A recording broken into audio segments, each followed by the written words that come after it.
Yo, what's good, boys? It's Chap MMA. We're back with another video today. I'm going to be giving you guys my quick picks, my quick predictions for UFC Atlanta next weekend, boys. Solid fight night. Buckley versus Usman. Hyped fight. I'm excited. This is like old generation versus new generation. We're going to see what happens, boys. But before we go ahead and get into the video, hit the like button, hit the subscribe button, and let's start it off with the early prelim opener of Jamie Lynn Horth versus Vanessa Demopoulos. Vanessa Demopoulos coming in on short notice against Jamie Lynn Horth. Horth was supposed to fight. She was supposed to fight somebody else. It was a better opponent, I won't lie. And I think Vanessa Demopoulos coming in short notice. I mean, Jamie Lynn Horth, let's be honest, she's not very good. Let's just be honest. Let's say what it is. I mean, she basically wins because of her size. I mean, she's 5'7" at flyweight, massive reach. She's going to be way longer, way taller than Vanessa Demopoulos. I think she's just going to outpoint her here. I think she's just going to outsize Vanessa Demopoulos. Coming in on short notice, we just saw Demopoulos get absolutely smushed in her last one against, what was her name? The grappler there. And I don't know if she got subbed. Actually, I think she just got beat down, and she was talking a whole bunch of shit, and she got her mouth shut. So I'm going Jamie Lynn Horth, man. I think she's gonna win this by decision. She's just gonna outsize Vanessa Demopoulos. Easy first quick pick here, boys. We're going quick pick. Jamie Lynn Horth by decision. We move on to the next fight. Now we got a little bit of entertaining. This is low-key one of them fight nights. It's like you're like at first look you're like meh, and then you like dive in. You're like, wait, this is what a fight night should be. This is a fun fight night where we got fights that can continue with the momentum, and I think it's going to be fun, boys. But we move on. Ricky Simon versus Charles Jourdain. This is a perfect next matchup to go into. First fight of the night's not great, but this is a solid bantamweight matchup. Ricky Simon's a guy I love. He's one of the fighters that I really like at bantamweight. Had a bit of a dry streak in the past couple of years, but just bounced back with a nasty, brutal KO over Javid Basharat. I picked Ricky Simon to win that fight. And I'm going to stand on Ricky Simon, man. I like Charles Jourdain. Don't get me wrong. Jourdain is a Canadian. I fuck with the Canadians. I always ride with the Canadians. I'm Canadian. Of course I ride with the Canadians. But this is a tough one. This is like my guy, Charles Jourdain, my Canadian. And then a guy that I really fuck with in Ricky Simon. So it's like, this is a tough pick. It's a very, very tough pick. And Ricky Simon, a bit of a brawler. Lots of power. Very short, stubby, but he's got a massive build, right? Solid wrestler as well. Can clinch you up against the fence, get the takedown. He can land those big power shots like we saw against Javid Basharat. Put him out cold with one shot. Charles Jourdain, on the other hand, solid grappler. Great submission game. We just saw him come off that win with against Victor Henry in, Edmonton. Got the nice guillotine choke. He's dangerous. He can wrestle really well. He gave Jean Silva one of his hardest tests, was wrestling him pretty solidly until he got caught with that uppercut. Didn't get put out completely cold, but his chin is questionable. He's now down at bantamweight, and he's looked pretty good.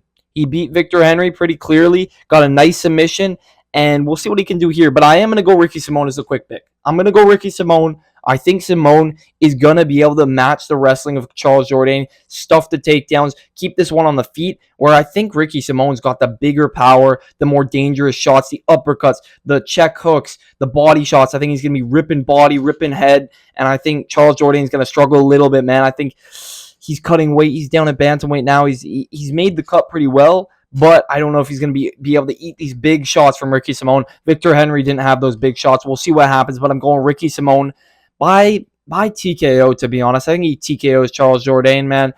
Maybe with some body shots. I'm really seeing the body shots for Ricky Simon here. We move on to the next fight. Cody Durden versus Jose Ochoa. This is a difficult one to pick. We don't got too much info on Jose, but Cody Durden, man, this dude's a dog. Cody's been in there with the toughest guys at flyweight. He's been in some dog fights. He's got an absolute chin on him, and his last one against Joshua Van got beat to piss. He just got beat to piss, got brutalized, but he stood his ground, man. He stood his ground. He threw back. He survived. He definitely survived, but Jose Ochoa is an up-and-coming prospect. He fought Loner Kavanagh in his debut. Really tough test. Kavanagh, to me, is one of my favorite flyweight prospects at the moment, and Jose had a decently tough fight with him. Obviously, I think Kavanagh was way faster in that fight, was just landing the better shots, piecing it up, and piecing Jose up, and was able to just carry that momentum throughout the fight. Ochoa was never able to really get his momentum, get his ball rolling. So I'm interested to see this matchup. This is definitely new blood versus or new age versus old age kind of thing here, where we got Jose, kind of like the main event. We got Jose, who's 23, and we got Cody Durden at 34. Early pick, I'm going Jose Ochoa. Honestly, I think Cody Durden's just taking too much damage. Bruno Silva KO'd him brutally. Joshua Van just beat him down brutally. He's been in some wars. Cody Durden's been in some wars, and I think Jose Ochoa, he's young, he's fresh, he's got a lot of brain power left. No hate to Cody Durden, but dude's taking a lot of damage. Respect to him. He's always given a fun fight, but I think this will be a fun fight. But I think Jose Ochoa will pull away and get this victory. So I'm going to go Jose by decision, man, as my quick pick for this one. We move on. Michael Chiesa, Court McGee, solid Unk matchup. This is a solid Unk matchup. This is a matchup where you'd be like, yo, this is a bum matchup. But in hindsight, this could be fun. It could be a fun scrap. I think it ends inside the distance, to be honest. And I mean, Michael Chiesa has been given some layups recently. He's on a 2-fight win streak. Obviously got given Tony Ferguson. We're not even going to talk about what Tony's state was at that time. Final fight for Tony Ferguson in the UFC. Obviously, Michael Chiesa subbed him, and then Michael Chiesa just subbed Max Griffin. Not a bad win at all in the second or third round. I think he got that sub off. So Michael Chiesa coming back a little bit with back-to-back wins, and it seems like they're almost trying to build Chiesa again, giving him Court McGee, who is at elite Unk status at about 40 years old, man. Court McGee, he's there. He's peaked, man. He's past his prime. Definitely past his prime. But we just saw Court McGee fight another Unk in Tim Means and get the submission. So this could be a fight where we could end up with a scramble on the ground, a fun scramble between two Unk welterweights, man, with a potential for a wrap-up for a rear naked choke, Darce choke. We've seen Michael Chiesa get subbed by the Darce. We'll see if Court McGee can utilize that, but I think Michael Chiesa's ground game is better. I think it's definitely more tactical. He's more tactical on the ground. He's got the better technique on the ground, and I think he's going to get Court McGee down and look for that neck. I think he'll find it as well with relative ease. I don't think it's going to be a crazy long fight. I think this one ends inside 1 or 2, but I'm going to go Michael Chiesa by submission, man. Early pick at least. Court McGee is live. He's always a dog, and I think Michael Chiesa, he does give up some bad positions, does give up his neck from time to time, but I don't see Court McGee being as dangerous as Michael Chiesa, as silly as that sounds. Michael Chiesa beats kind of these bums, man. I don't want to call Court McGee a bum, but at this stage in his career, he's definitely past that point. So I'm going Michael Chiesa by submission in round 1 or round 2. We move on. Paul Craig versus Rodolfo Bellato, a rescheduled matchup, man. Rodolfo Bellato got hurt. Man, I can't even say it. Rodolfo Bellato had to pull out of his fight at UFC Vegas 106 or 107 because he had herpes. Or was it? No, it was UFC Vegas 106. He had herpes. He has herpes. Okay? And this is a massive change in this fight, a massive dynamic in this fight. I could see the odds changing just based off of that. Rodolfo Bellato had to pull out because he had herpes. He has herpes. No hate to him. No hate to him. It's difficult to try to understand or get around this whole subject without bringing it up, but it's going to affect him in some way. It must have affected Rodolfo Bellato for the fact that he had to pull out of the fight. Wasn't able to make it. He seemed good on the day, and then I have no idea what happened, but there's been too many of these co-mains and main events at Apex is getting canceled, and now we got this rescheduled. So, honestly, early pick, I'm going Paul Craig. I'm going Paul Craig. Rodolfo Bellato, he struggled in his fights before on the ground. He let Jimmy Crute beat the shit out of him and somehow went to a draw. I mean, he kind of picked it up in round 2, round 3, but round 1, he just got beat down. He's been beat down before, got beat down by Ihor Potieria before, making a bit of a comeback and getting the knockout, but he was getting beat up. And I think this is a good spot for Paul Craig. Moving up to light heavyweight, fighting a guy in Rodolfo Bellato who is susceptible on the ground. On the feet, he's not a menace. He's not a menace, one-shot knockout. You're out cold. You're not breathing. You're on the canvas. You're dead. He's not that guy. So I'm going Paul Craig early pick, boys. And I'm going Paul Craig by sub as my early pick, my quick pick for this fight. We move on to the main card. That's the end of the prelims. Fun prelims, nonetheless. Fun prelims, boys. Main card is decently solid. Alonzo Menifield, Umar Sy opens up the main card. And it's a fight that was rescheduled. I believe this was matched up in Paris. I think this fight was booked for Paris last September, and it just fell through, unfortunately. Umar Sy, undefeated French fighter from France, 11-0. Alonzo Menifield, he's pretty tough, pretty durable guy coming off that win not that long ago in, I think it was Seattle. Pretty sure it was Seattle. Decent win. It wasn't against a high-level competition. And it that whole fight, it was a split decision fight of the night, decent fight, but the fact that was Alonzo Menifield at number 15 going to a close decision with a dude that barely has any MMA career and any MMA fights. It was just really sketchy. It just wasn't a good look, in my opinion. Even though Alonzo won that fight, he's getting up there in age. He's smaller than Umar Sy. He has grappling deficiencies, and he's also just shown a lack of toughness and durability. He's been KO'd a bunch of times now. Got KO'd by Carlos Ulberg. Got KO'd by Azamat Mirzakhanov. I know he's been KO'd by some good guys, but I just don't see him beating anybody in the top 15. It's crazy to say, but as a top 15 fighter, I don't see him beating anybody in the top 15. So I'm going to go with Umar Sy to get this win. I'm going to say he gets a finish over Alonzo Menifield by submission or by TKO in round 1 or round 2. I think he's going to put the pressure on, knowing that Alonzo Menifield crumbles when he's backed up against the fence. When he has to cover up against the fence, he just crumbles. So I'm going to go Umar Sy to finish this fight, man. I think Umar's pretty solid, has some good submission game. He's got some good ground game, and went to a close fight in his last one, but he did get that win. I forget who it was against the Asian guy. I forget his name, but good win anyway, and I think Umar Sy is going to take Alonzo Menifield's place in the rankings. We move on to the next fight, Mansour Abdul Malik versus Cody Brundage. I believe these are both middleweight matchups. Solid. Oh no, the other one's light heavyweight. Sorry. Mansour Abdul Malik versus Cody Brundage. Solid scrap. But I got to go Mansour Abdul Malik, man. I'm sorry, Cody. I'm sorry. I like that last fight. Cody Brundage got that last fight. Got that last win against, what is his name? Frick, man. I forget his name. I can't even remember. It was a bum v bum fight. No offense to Cody Brundage, but bum v bum fight. It was a truck stop slugfest in the octagon in the Apex, boys.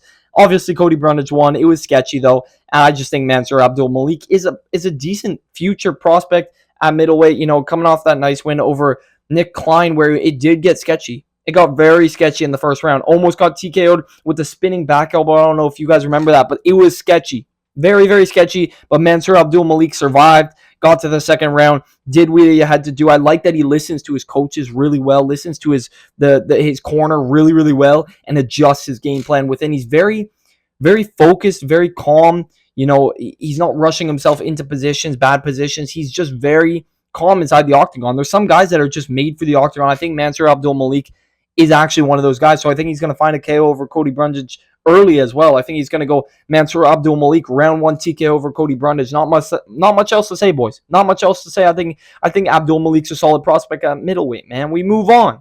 Obviously, the undefeated fighters have been struggling a bit, but I think Mansour gets it done. Actually, we got back-to-back undefeated fighters here. I think both these guys get it done. Umar Sy, Mansour Abdul Malik. I think they get it done, boys. We move on. Cody Brundage, Raoni Barcelos. Low-key a solid matchup. Low-key a solid matchup. I think this is the feature bout or the feature fight of the night. Not 100% sure, but Cody Brundage, or not Cody Brundage. What am I saying? There's two Codys, back-to-back Codys. Cody Garbrandt, he's seen it all, I mean, he's clearly past his prime. We know this. I mean, Cody Garbrandt versus what are we talking about? Cody Garbrandt versus, geez, man, I'm not remembering his name right now. Ain't no way Dominic Cruz. Cody Garbrandt, Dominic Cruz was peak Garbrandt. We're never going to get that Garbrandt back. We've got to accept that fact. I think he's going to get out-wrestled here by Raoni Barcelos, who just fraud-checked the absolute fuck out of Peyton Talbot. Fraud-checked the fuck out of Peyton Talbot. I got to just watch that fight and just laugh. I just laughed. For the people that put Peyton Talbot in 20,000 parlays, fuck you. I mean, how are you doing that? Why are you doing that? Minus 1,100, Peyton Talbot got fraud checked so bad by Raoni Barcelos, wrestled to the ground and pound, and made him look like a weak little bum on the ground. He actually looked like he was Frank Ocean in there. He did not look like a UFC fighter. So I'm going Raoni Barcelos. I thought he was unk. I thought he was out of there. I thought Peyton Talbot would KO him. Don't get me wrong. I picked Peyton Talbot, but Raoni Barcelos proved he's still that guy, man. He's only lost to some pretty solid names. Umar Nurmagomedov, he lost to fair loss. I don't think Cody Garbrandt's going to put Raoni Barcelos to sleep like Umar did, but I do think Cody does have a solid chance to maybe find that knockout blow, but I'm going to go early pick Raoni Barcelos by decision or by submission. Actually, Raoni Barcelos sub, man. I think Garbrandt's his ground game is so rough. He just gives up bad positions, not defensively sound on the ground, and he's just been on a loss streak. He just doesn't have that momentum, and he doesn't have that fire that we need to see in Cody Garbrandt. Plus his fucking sword tattoo that he's got over his eye. It's chopped. It's shot, boys. We're going Raoni Barcelos by sub round 2. We move on. Oh, that was not the feature fight.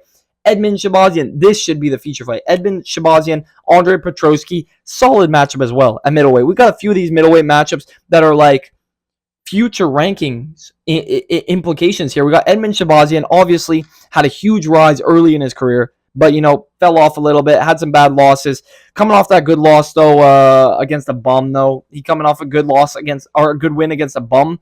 Really nice step back right, cracked him and knocked him out cold. Really nice win by Shabazian. And Andre Petroski coming off that underdog win over Vieira, man, Rodolfo Vieira, who's a great grappler. Oh my goodness, my laptop's about to die. Against a great grappler. And he out-grappled him, man. I think Andre Petroski's actually quite underrated. He's on a winning streak now, and this is a close fight. And I'm honestly going to take Andre Petroski as the dog in this one.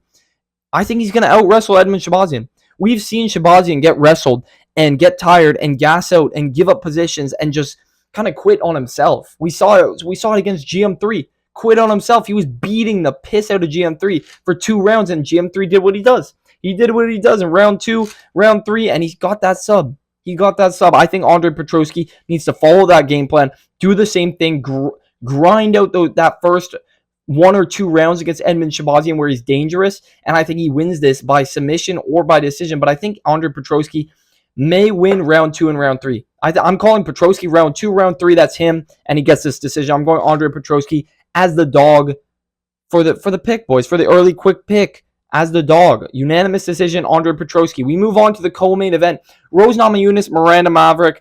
I don't got much to say about this. I love Rose Namajunas. I think she's tough. I think she's still good. I think she's still got it. And I think she's going to piece up Miranda Maverick. Maverick's tough. She's tricky. She's gritty. She can bite down on the mouth guard, but she doesn't have power. She's not dangerous. I think Rose Namajunas wins this fight 9 out of 10 times. 9 out of 10 times, I think Rose is going to get this where she wants. The striking is going to be better. I think her takedown defense will be good. If she wants to get a takedown of her own, I think she'll get it. I think she'll get at least 2 to 3 takedowns on Miranda Maverick in this fight, hold her down, clinch her up, and I think Rose Namajunas gets a unanimous decision. Like I said, Miranda Maverick's tough. I just don't think she's dangerous. I don't think she has a potential to even injure or really, really affect Rose Namajunas too badly. So I'm going Rose Namajunas by decision. We move on to the main event, man. This is why we want to watch this card, man. I'm going to be in Europe during this main event. So, am I going to wake up at 6 a.m.? Probably. Let's just be honest, probably. But I'm probably not going to wake up earlier for all these fights on this card, man. I don't know how Europeans do it. If you're a European fan, respect to you, credit to you. I mean, how do you wake up or stay up all night popping energy drinks and stuff? I couldn't, but respect to you all. I'm picking Joaquin Buckley, man. I'm picking Joaquin Buckley, quick pick. I'm sorry. Kamaru Usman, out of his prime, 37 years old now, hasn't fought in a couple years. I mean, he's had really close fights, really tough fights. I can't discredit his losses at all. It's against Khamzat Chimaev. Who else did he lose to before that? Leon Edwards twice, Khamzat Chimaev. Like, you can't discredit his losses. But it's just the inactivity. The fact that he hasn't been training, the fact that he's old now, is just a terrible recipe against Joaquin Buckley, who's arguably a dog. This dude, not even arguably, he's a dog. He's a dog. He wants the belt so bad. He wants to win so bad. He's in the gym nonstop. It doesn't even matter about the training videos. They could be all a fluke, and I still would be confident in Joaquin Buckley. This dude just gives championship mindset. He's got the championship mindset. Kamaru doesn't have it anymore. He doesn't care about the belt anymore. He's fine with his podcast with Henry Cejudo, and that's fine. Do your podcast, man. Do your thing. But he's not a UFC champion fighter anymore. So I'm going Joaquin Buckley, and I'm going Buckley by TKO in round 2. I think he's going to get this one done. Round 1, I do see Kamaru Usman putting up a fight, and I think people will be surprised. They'll be like, oh, Kamaru's actually doing well. He's doing well. We'll see how this goes. But I think round 2, Joaquin's going to break him down. Really, really just kill everything that Usman has going for him. Maybe chop up the knees a little bit, if you know what I mean. Get a couple of those knee slicers up in there. Kind of a nice little move to break down Kamaru Usman's knees, his weak old man knees. But we'll see. Jokes aside, man, I'm going Joaquin Buckley. Younger, more hungry, on a win streak, killing all the yunks as well, man. And this dude's dangerous. he's dangerous. You can't deny it. I think he's going to beat Kamaru Usman. I think he's going to move up in the rankings. And I think after that, we might see Joaquin Buckley versus a Shavkov, versus a Bilal, versus a Brate. Like, there's so many great matchups at welterweight. I'm loving welterweight, and I'm loving these welterweight main events, man. So Joaquin Buckley, round 2 TKO for my quick pick, my quick predictions. If you guys did enjoy the video, hit the like button, hit the subscribe button, drop it down in the comments what you guys think about this card and who you guys are picking in the main event, and I will catch you boys in the next one. See you.